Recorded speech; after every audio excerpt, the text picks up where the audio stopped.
Hi guys, good morning. Well, the mayor says that the city's financial state right now is in jeopardy, and that is in part due to the migrant crisis. He says the city is doing what it can, but this situation we're in right now is not sustainable, and these proposed cuts are necessary now in order to stabilize this budget. Now, Mayor Eric Adams made the announcement on Saturday. He wants each city agency to submit plans to reduce spending. It'll be 15% over the next couple months. 5% in November's budget update, then another 5% in January's preliminary budget, and once again in April's executive budget. He says there will be no layoffs as a result, and the city is working to reduce any impact on services or programs. Their mayor adds costs associated with the asylum seeker crisis, along with revenue growth slowing and COVID-19 funding coming to an end. All of those things have resulted in the city being at a point where it's really in financial disarray if things don't change soon.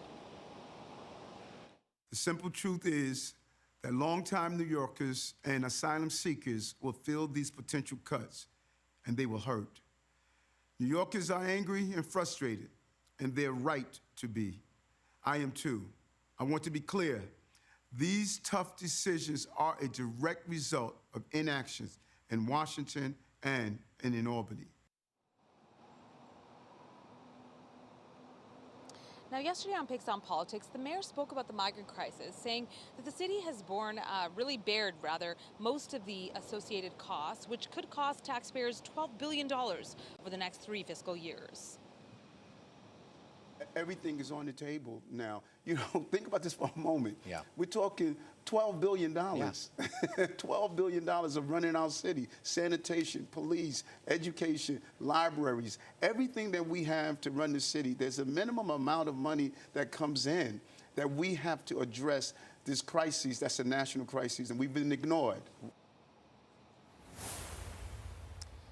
So the mayor says right now the city is looking at different ways that it can reduce or control its spending, and it will be releasing those details coming up in the next few months. It also says that it is looking at ways to reduce the cost associated with this asylum seeker crisis, including housing costs for many of those migrants.